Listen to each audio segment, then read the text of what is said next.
Hey, yo, White Sox fans, NWI Steve here coming to you with a very special edition of the Sox On Tap podcast here. Hope everyone's having a great Thanksgiving weekend. It's Hall of Fame season for Major League Baseball, and we've got a very special guest with us here today as next Sunday, December the 8th, will be the Classic Baseball Era Hall of Fame vote, and it's going to be a very White Sox heavy voting candidacy list in Dallas at the winter meetings here. Former White Sox players Tommy John, Ken Boyer, Scout, John Donaldson will be on the ballot. But for White Sox fans of a certain generation and people who fancy themselves knowledgeable on the history of this organization, there's one player on the ballot that is of particular interest, and that would be Dick Allen, a guy who was in many ways influential with the White Sox staying on the south side of Chicago. Our special guest today that's going to be joining us was the co-author of the amazing book, Chili Dog MVP, a tale on the 1972 White Sox and Dick Allen in particular. Joining us today will be Dr. David Fletcher, who is the President Medical Director of SafeWorks Occupational Health down in Champaign, Illinois, has 35 plus years of medical expert witness experience, one of the most influential physicians in the realm of workers' compensation and personal injury treatment in the state of Illinois and also across the country. Dr. Fletcher is a baseball historian and someone who has spent extensive time researching Dick Allen and the 1972 era White Sox and is really leading the charge to help get Dick Allen rightfully enshrined into the Hall of Fame. So joining us here today, Dr. Fletcher. Dr. Fletcher, thanks for making a couple of minutes for me here this holiday weekend. How you doing, my friend? I'm doing fine, Steve. Thanks for the nice intro. And it is definitely a White Sox heavy classic baseball era ballot. And it's possible that two ex-Sox players could get the call. Yeah, and I think it would certainly be very exciting for fans of a certain generation. I think if you look at the baby boomer generation, my dad in particular, somebody that was 18 years old in 1972 when the White Sox were able to acquire Dick Allen. And he talks about going to Comiskey Park for that 3-year period when Allen was here from 72 to 74, and Dick Allen immediately becoming his favorite player. So for fans that, maybe are a little bit younger, we've got a little bit of a diverse listener base here within our podcast and maybe aren't as familiar with Dick Allen. I'm going to run down here just some of the accomplishments for Dick Allen. And I know you've cited a lot of these things on a recent LinkedIn post, and that kind of is what spurred the genesis for our discussion here today. From 1964 to 1974, Dick Allen slashed 299, 386, 554, which was good for a 163 weighted runs created plus. And for fans that maybe aren't as familiar with weighted runs created plus, that is a measure that takes into account all aspects of a player's offensive capabilities. And that 163 means that Dick Allen was 63% above league average in terms of his overall offensive production during that 10-year period. He ranked fourth in terms of Fangraphs Fangraphs wins above replacement measure at 59.2. His 163 weighted runs created plus actually ranked first during that 10-year stretch right there. He ranked fifth in home runs for that 10-year period with 319. And listen to this list of Hall of Famers that he trailed only: Hank Aaron, Harmon Killebrew, Willie Stargell, and Willie McCovey. That's a pretty exclusive group of Hall of Famers right there over a 10-year period. He ranked second in slugging during that time frame with a 554 slug, trailing only Hank Aaron. And to do this for the 3-year stretch that he played with the White Sox in cavernous Comiskey Park at that time really speaks to just what a fearsome hitter Dick Allen was during this era. Dr. Fletcher, what else, maybe can our listeners learn about Dick Allen, just what an offensive force he was at his peak?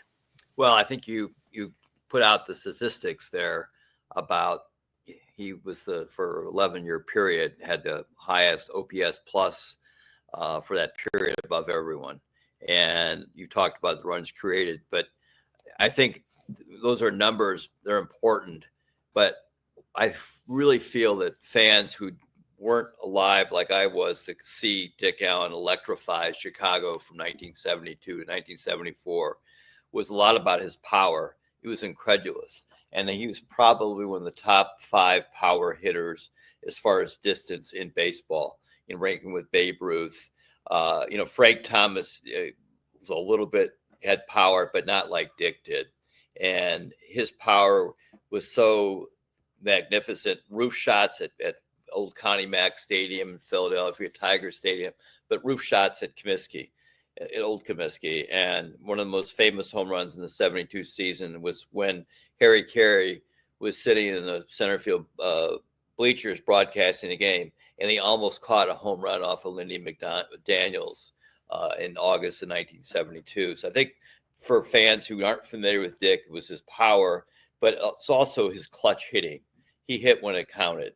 And his 1972 performance was one for the ages. And people have to remember that was the last year that the pitchers batted in the American League because of all the decline in offensive production.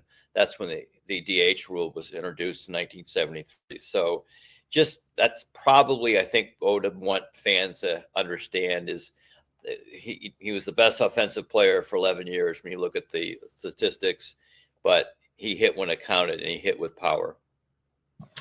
Yeah, all great points. And, we talk about the 3-year period that, while granted, yes, it was a short amount of time that he spent on the South Side, but his impact can't be understated enough. In that 3-year period from 1972 through 74, he slashed 307, 398, 589, good for a 181 weighted runs created plus, which ranked first in all of baseball during that particular period. And his 1972 MVP season, he came close to winning the American League's Triple Crown, where he slashed 308, 420, 603 with 37 home runs and 113 RBIs, good for a 119 weighted runs created plus. And I think one of the underrated aspects of Dick Allen's game that you talked about a little bit in the book was not just about what he did in the batter's box, but also the impact that he made on the bases and just what a good base runner he was. He did have 110 stolen bases during that 11-year period from 1964 to 1974, but also you delved into a little bit about just how instinctual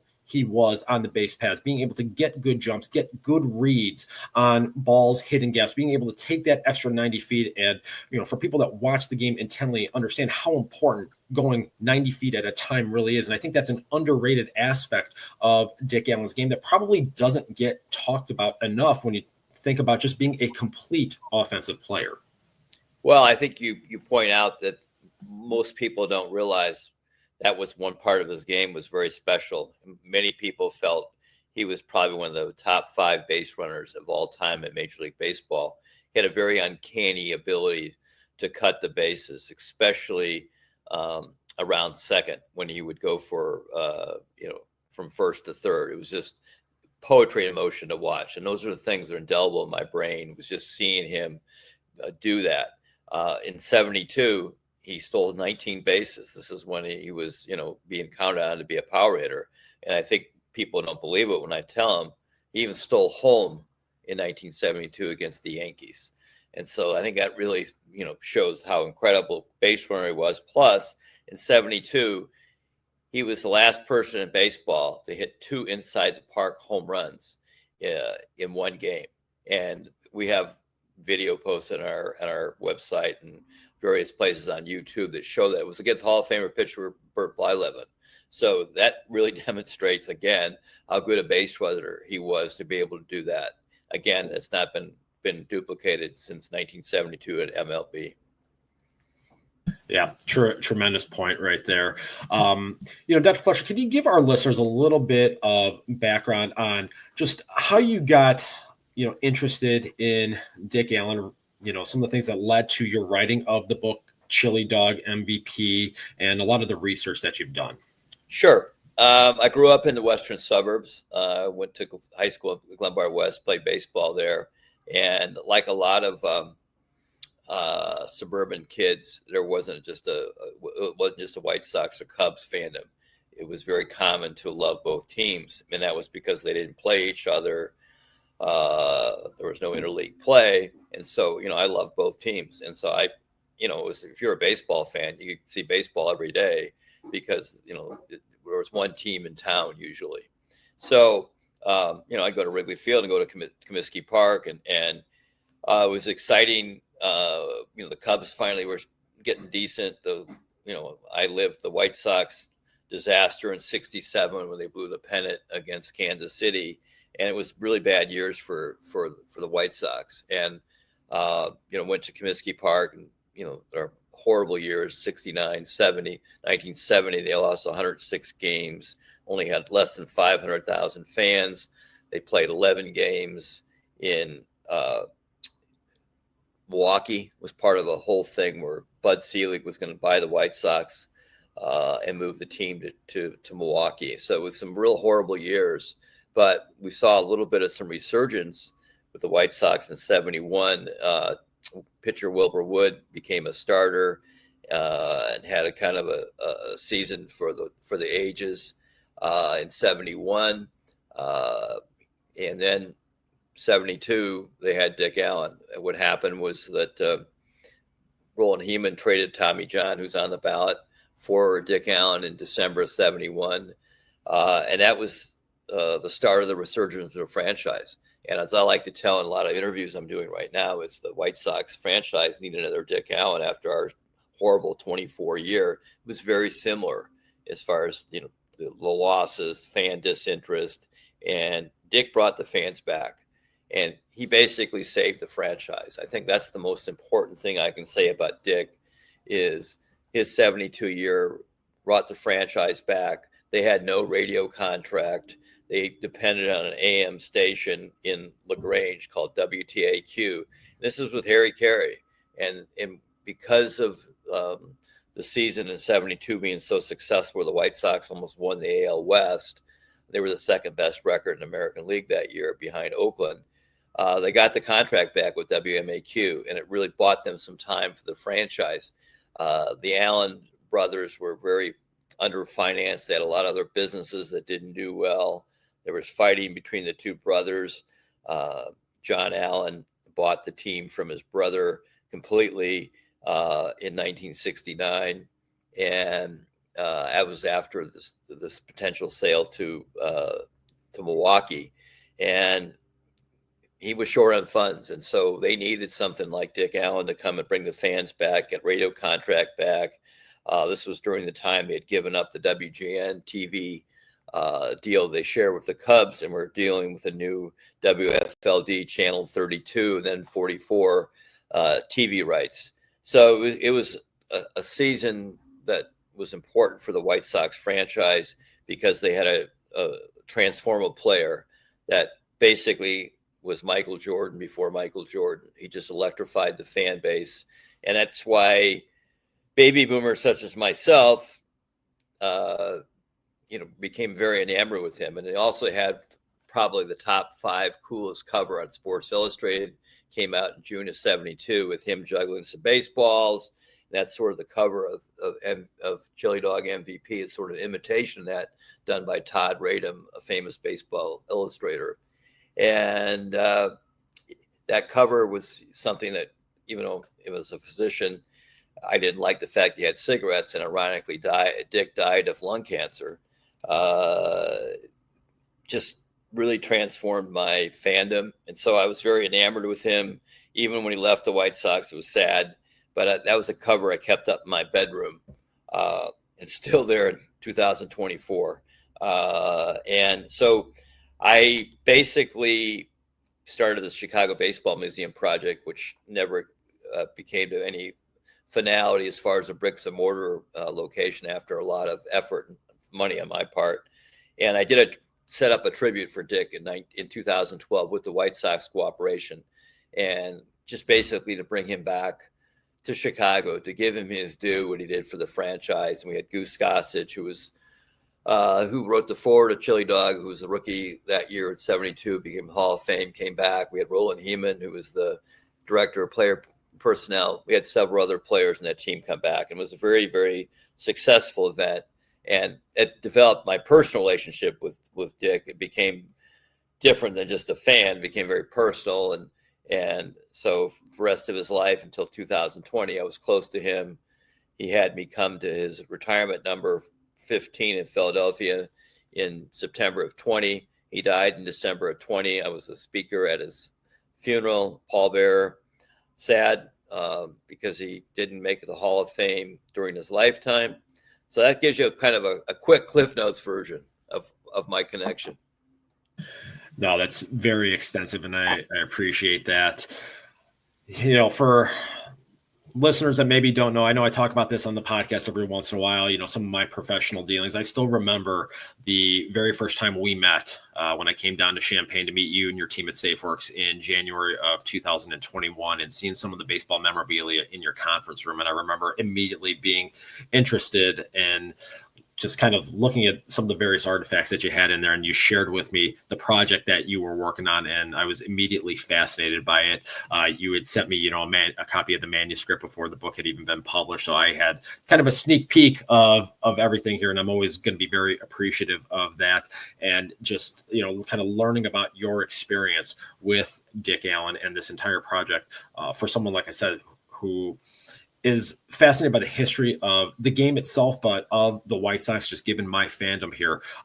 It was a personal connection here that was tremendous to be able to make in a business setting from that aspect of things. So, and you talk a lot about just the franchise at the time when they acquired Dick Allen in December of 1971, being at a crossroads, and a lot of the parallels to today. You had fan distrust and apathy and really anger at a pitch level.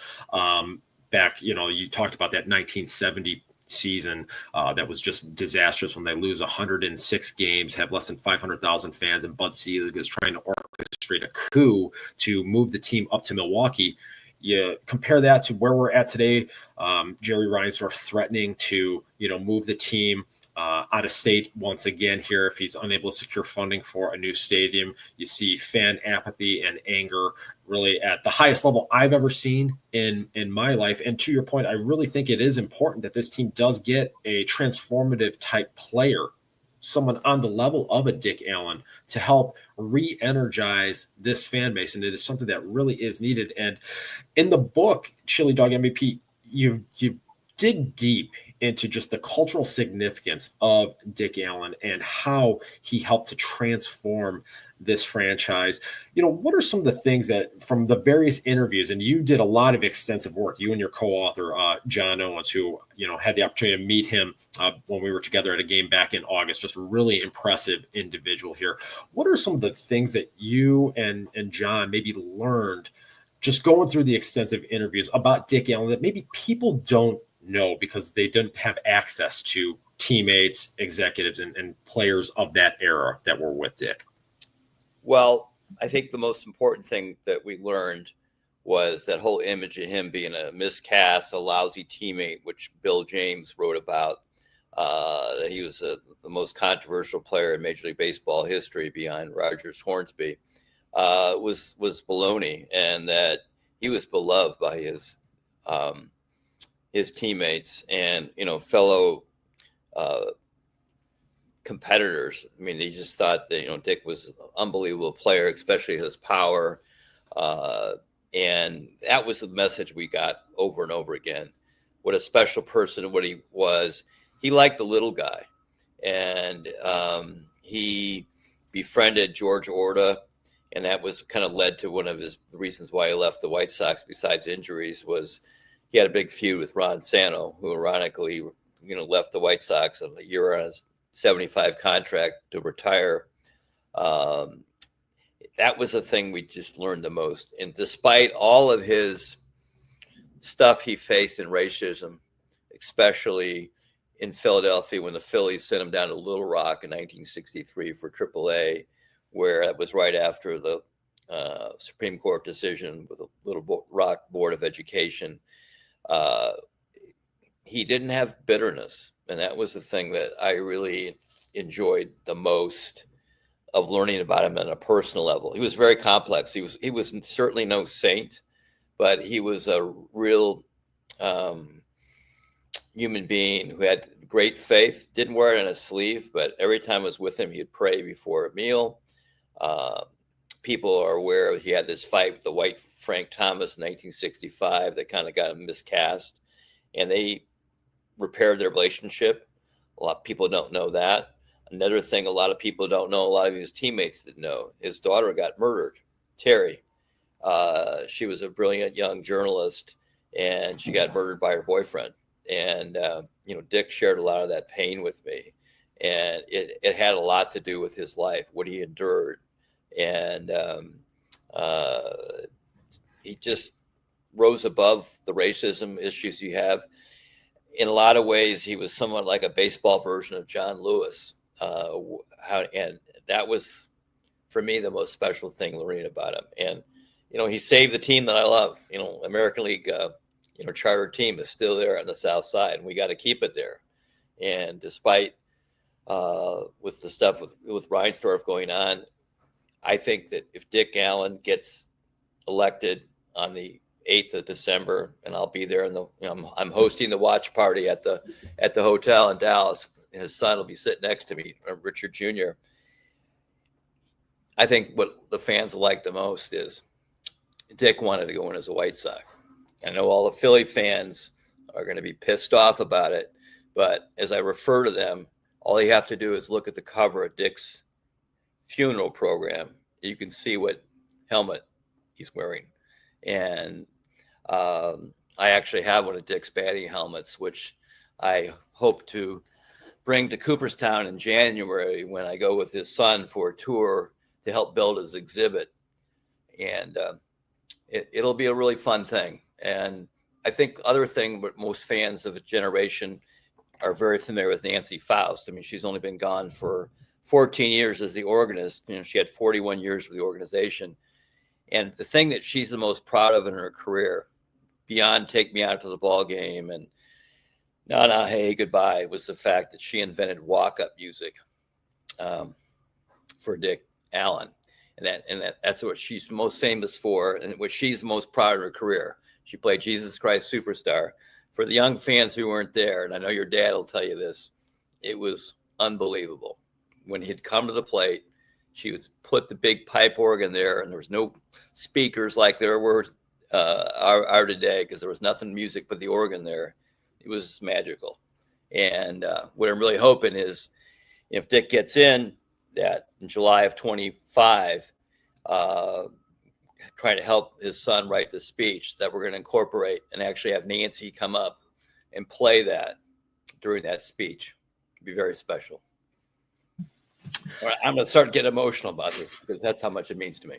No, that really would be special. And obviously, again, for people that are familiar with the history of this team, they understand the importance of Nancy Faust and just what she has meant to this organization and how synonymous she has become with the White Sox organization in a lot of ways here. So you've been very instrumental in kind of leading the campaign and leading the charge to help get Dick Allen rightfully enshrined into the Hall of Fame. What are some of the things that, you and your team have been doing to kind of help spread awareness about Dick Allen and just the fact that he really should be in Cooperstown? I know you're doing a lot of media rounds here and things, but what are some of the other things that you are doing right now to help? Well, this is not my first rodeo with this, in that in 2014, I was out in San Diego, and we're doing lobbying, with a lot of the committee members. It was, Jim Bunning, who was a teammate, who was on the committee. He was a senator.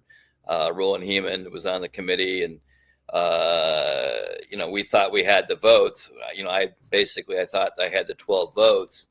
And suddenly Dave Dombrowski shows up, and he's subbing for the guy from New York who was sick. And even though he was an assistant GM, apparently there was some feud between him and Dick. And so the vote we had counted on was suddenly gone, and he lost out one vote. That was just devastating, sitting next to his son and just seeing how crushed he was. Same thing happened in 21. In 21, we really thought we had it. And the White Sox were, naturally they were interested in getting Minnie Minoso, who I also worked very much with Minnie Minoso. You never said the name Bill Mazeroski in front of Minnie, because he would just go ballistic. And the White Sox put their energies in Minnie, and he got in. And Dick, we thought was going to get in when we were in Orlando. again, devastation didn't happen. And so we're hoping third time's a charm. And so, we have a professional team going down there. I'm doing a documentary with Andy Billman, who's with ESPN, done a lot of great films. We have Sharon Panazzo, who's my publicist, who was the Cubs media director for a quarter century. She's leading everything with MLB. We've got a watch party down at the hotel, which I'm hosting.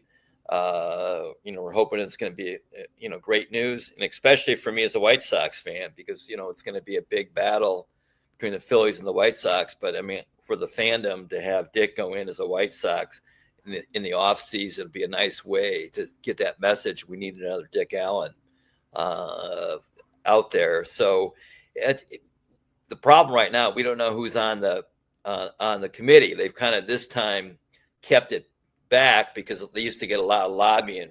I did a lot of lobbying with the voters.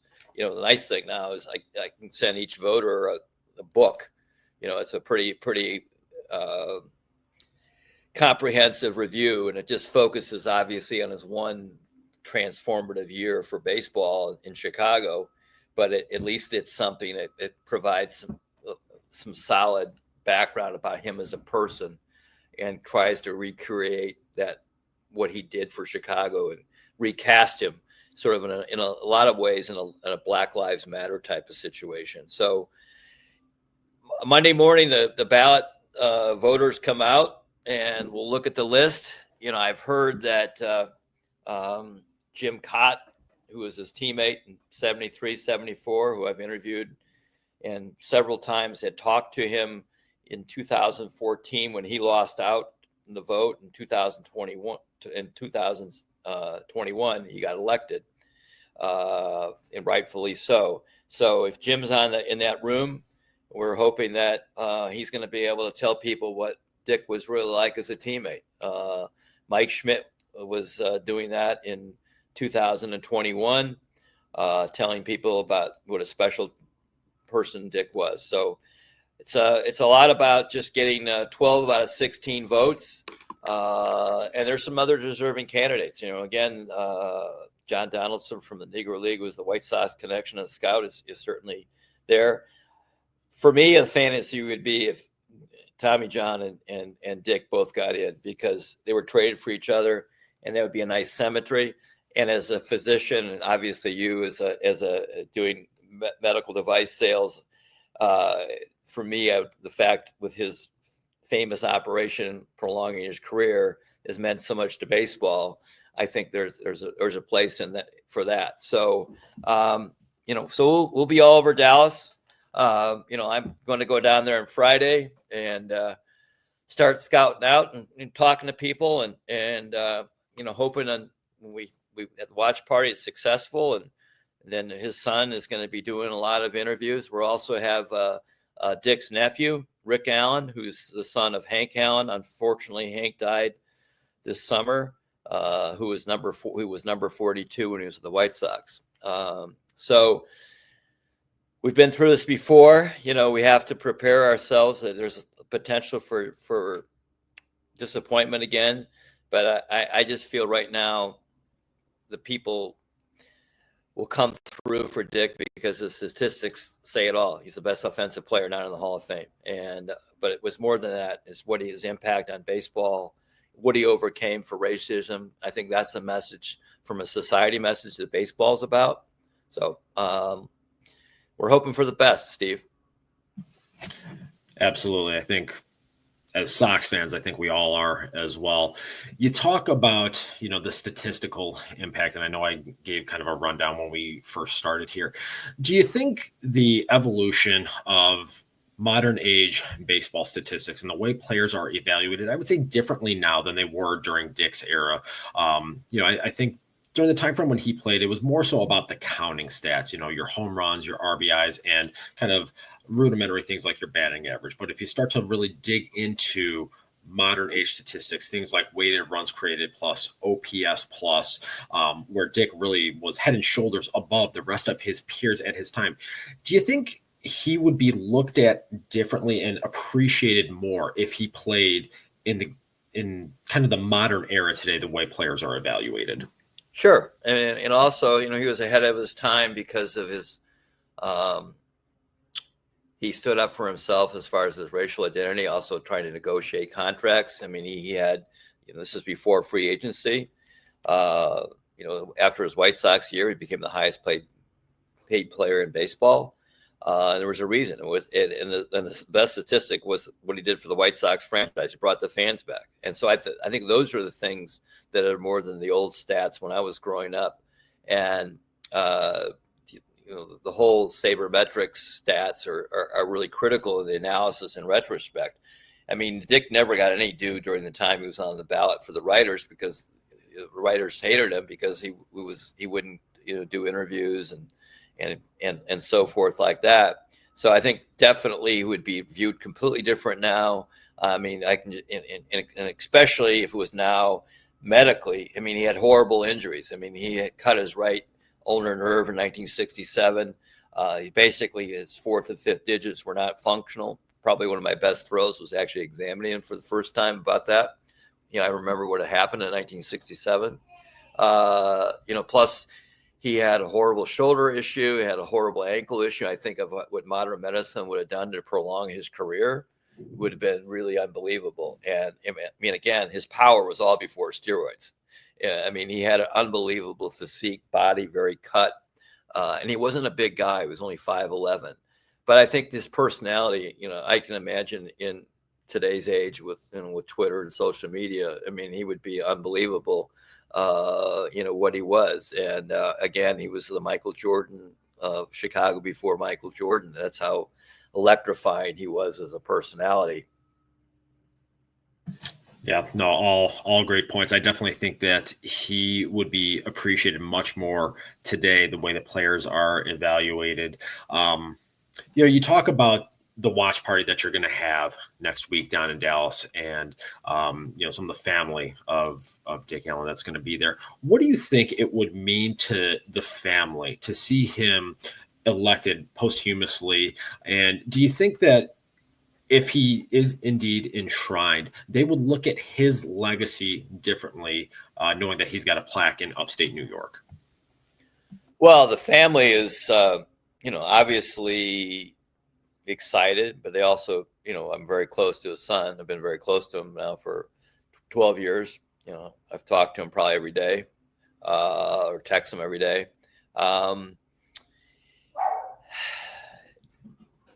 They just want to hear it happen. So they don't want to be say it's in the bag.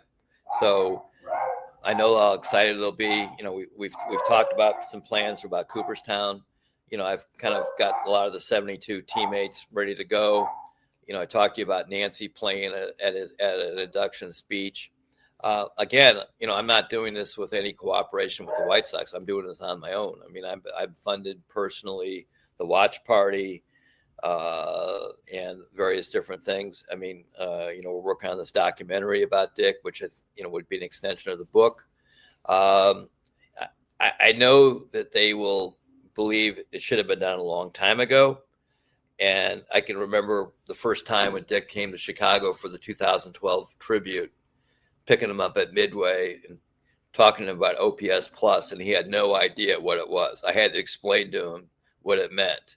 That's probably one of my favorite Dick stories. And he just said, I knew what I did in the field. I knew what my peers thought.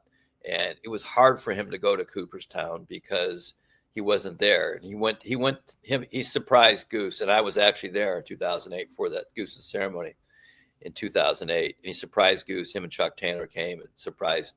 And it was hard for Dick to be there. And he wasn't in. I mean, all his peers were there.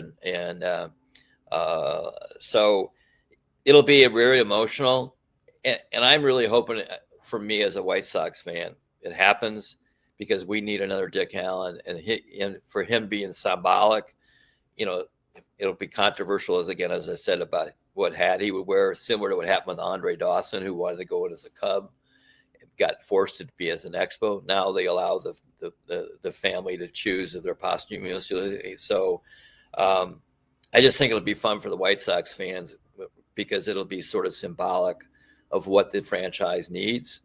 And for me as a White Sox fan, I really would like to see the ballpark on the river, because that was a place where they actually were going to do it in 1985.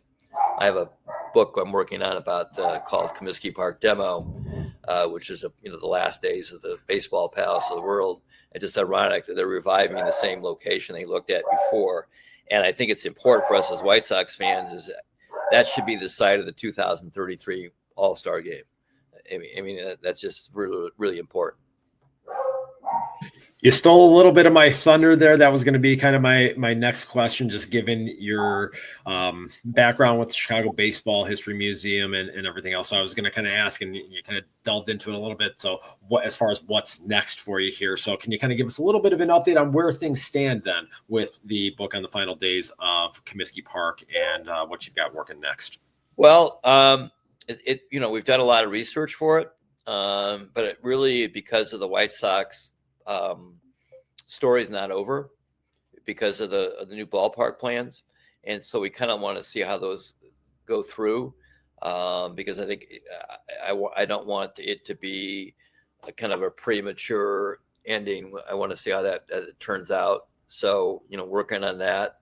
I still have a book on Joe Jackson and Charles Comiskey. It's about 50% done, which is a follow up to the Joe Jackson versus Chicago American Ball Club trial transcript book that came out last year, which got really great reviews.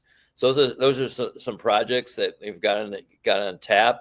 I've also been helping with the last Comiskey project that Matt Felch did a fabulous job.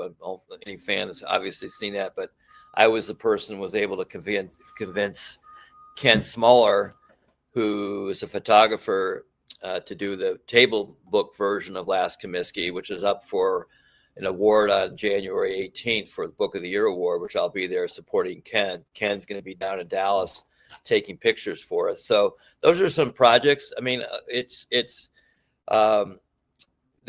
deadlines are somewhat been extended because of the facts of the situation with the franchise. And again, for me is, I was very close to the Comiskey family, very close to some of their relatives that are still living. And you want to have that American League franchise team has to stay in Chicago. And I really believe moving the park there and having the revitalization of the businesses around there will be great. I certainly feel that the guaranteed rate, Comiskey Park 2 is satisfactory, but it doesn't have the surroundings like Wrigley Field. And I think if the White Sox had a stadium to play baseball that had so much more to offer, it would be really a big shot in the arm for the franchise. I mean, again, I went to med school at Rush, so it gives me somewhat of a South Sider perspective on stuff. I walked to the ballpark, Comiskey Park, several times from Rush. It's not that bad of a walk. And so I have that connection. Yeah, you bring up some very valid points right there, just as far as where things stand as it relates to the ballpark situation and everything. And I've talked about on these airwaves a number of times just the fact that this is the American League's charter franchise and the idea of them leaving the city of Chicago. We even saw Rob Manfred on MLB Network recently talking about the need to have the charter franchise in the city of Chicago, and Chicago being a two-team market. So that's why I have always personally felt like this team was not going to leave the city of Chicago at any point. I know there's, like I said, a lot of fan dissent right now and apathy, unfortunately, in a lot of ways because of the on-field product. And like we've talked about here over the course of the last 40 minutes here, the importance of having a transformative player like Dick Allen reemerge for this franchise to kind of help with a rebirth in a lot of ways, why it is so important to this baseball team that I love so much and that I know you love and so many of our listeners love and become part of our daily fabric for 6 months out of the year. So it is really vital to that. So Dr. Fletcher, I want to really thank you for your time here on this holiday weekend here. Any closing thoughts or anything you would like to plug here before we sign off?